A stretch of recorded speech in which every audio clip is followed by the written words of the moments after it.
Катание на шайбе, зрелищные дрифты, а еще и езда на снегоходах. И все это на реке Чульман.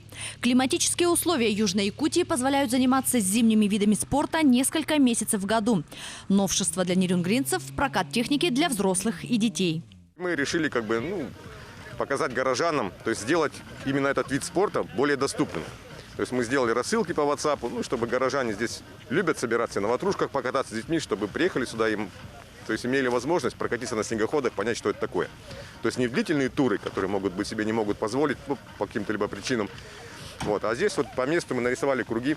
Организаторы катания на снегоходах – инициативные предприниматели, любители активного отдыха. В течение дня желающих сесть за руль становилось все больше.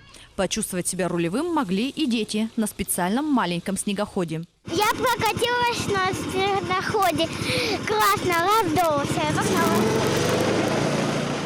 На улице минус 22, но холод не помеха активному отдыху.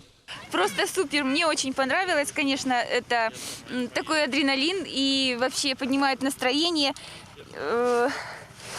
Я не знаю, я прям в восхищении, мне очень понравилось. Те, кто уже прокатился, говорят, что это лучший антидепрессант. Свежий морозный воздух, зимний пейзаж, скорость и адреналин. Езду на снегоходе можно сравнить с ездой на гидроцикле и скейтборде.